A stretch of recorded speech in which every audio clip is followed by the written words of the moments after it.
নমস্কাৰ, মই বৰ্ষাৰণী বিষয়া। আজি উপস্থিত আছো মৰাণহাট হাউসফুল টকিজত। আহিছিলো ছবিৰ প্ৰচাৰ 2 জানুৱাৰী 2026 আহি আছে যৌৱনে আমনি কৰে দ্বিতীয়।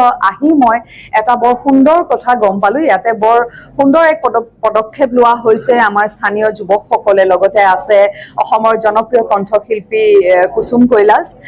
এওঁলোকে বৃক্ষ ৰোপণ কৰে আৰু অনুষ্ঠানটোৰ নাম ৰাখিছে সোণাৰু কাঞ্চন কৃষ্ণচূড়া মহোৎসৱ বুলি তাৰপিছত উদযাপন কৰে।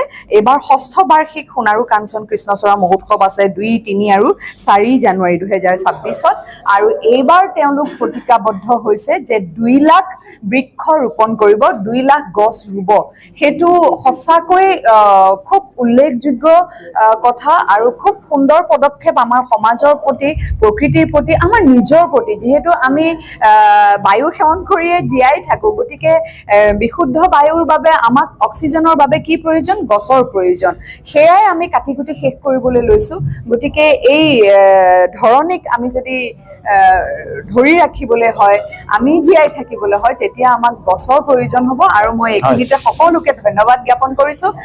সমূহ ৰাইজক আহ্বান জনাইছো, আহিব 2, 3, 4 জানুৱাৰী 2026 6ষ্ঠ বাৰ্ষিক সোণাৰু কাঞ্চন কৃষ্ণচূড়া মহোৎসৱ উদযাপন কৰা হ'ব দিচাংপানী চৰাইদেউ।